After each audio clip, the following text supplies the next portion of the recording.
Do you ever feel like you're living someone else's life? Like you're going through the motions, work, obligations, social media, sleep, repeat.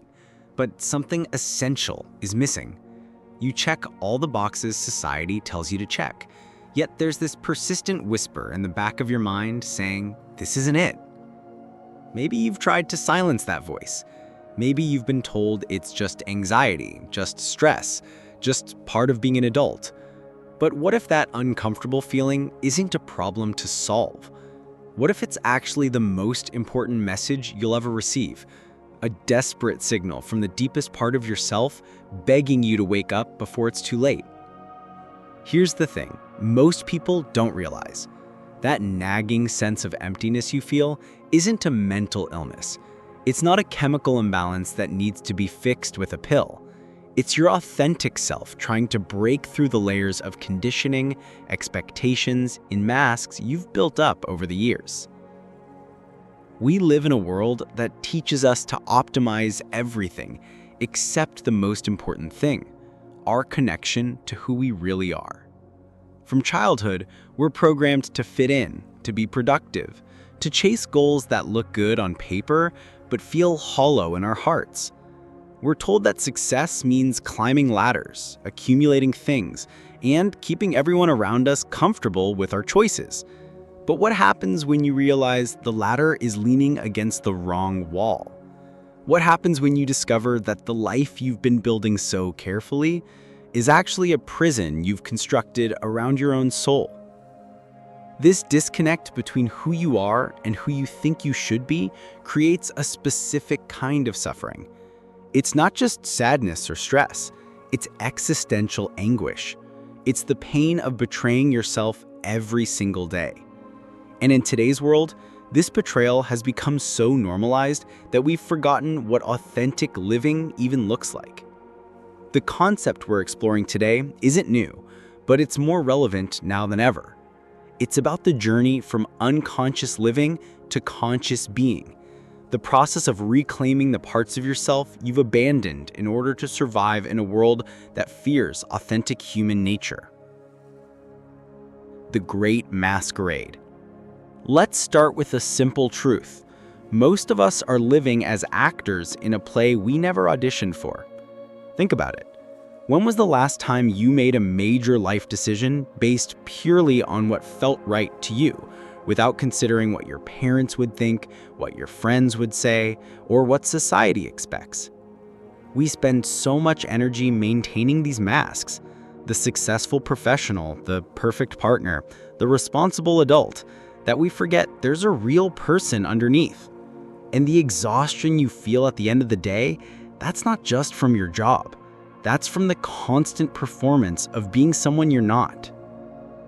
I had a friend who worked in corporate finance for 8 years. Great salary, impressive title, everyone called him successful. But every Sunday night, he'd get this crushing anxiety about Monday morning. He thought it was normal stress until he realized something. He had never once felt excited about his work, not once. He was playing a role so convincingly that even he had forgotten it was just an act. This is what happens when we prioritize external validation over internal truth. We become strangers to ourselves. We know what we're supposed to want, but we've lost touch with what we actually want. The mask becomes so comfortable that we forget we're wearing one. The shadow you're running from. Now, here's where things get uncomfortable. All those parts of yourself that you've deemed unacceptable, your anger, your sadness, your weird interests, your unconventional thoughts, they don't just disappear. They get pushed into what we might call your personal shadow. Your shadow contains everything you've rejected about yourself to fit into the world. Maybe you were told not to be too emotional, so you buried your sensitivity. Maybe you learned that being different was dangerous, so you hid your uniqueness. Maybe you were taught that certain desires or ambitions were selfish, so you suppressed them. But here's the thing about shadows. They don't stay hidden. They show up in unexpected ways. You find yourself inexplicably angry at people who express the emotions you've forbidden yourself to feel. you're drawn to yet simultaneously judgmental of people who live the way you secretly wish you could. You have recurring dreams about scenarios that make no logical sense but feel emotionally significant. The shadow isn't evil. It's just the parts of you that didn't fit the image you were trying to create. And until you acknowledge these parts, they control you from the darkness. You make choices to avoid triggering them. You react disproportionately when they get activated, and you remain fragmented. The path to wholeness requires befriending your shadow, not banishing it. The unconscious speaking. Your mind is like an iceberg. The conscious part, your daily thoughts, your rational decisions, your planned responses, that's just the tip. Below the surface lies an entire world of forgotten memories, unprocessed emotions, and suppressed truths that influence everything you do. Most people think healing means thinking their way out of problems. But what if I told you that your unconscious mind has been trying to communicate with you all along? Through dreams that seem random but carry emotional weight. Through patterns in your relationships that you can't seem to break. Through chronic fatigue that no amount of sleep can fix. These aren't just random occurrences, they're messages. When you start paying attention to these signals instead of dismissing them, something remarkable happens. You begin to understand yourself at a level that goes beyond logical analysis. You discover that what you thought were weaknesses might actually be strengths in disguise. You realize that your supposedly irrational reactions often contain important information about your boundaries and values. The unconscious isn't trying to sabotage you. It's trying to guide you back to yourself. The price of authentic living. Now, let's be honest about what choosing authenticity actually costs.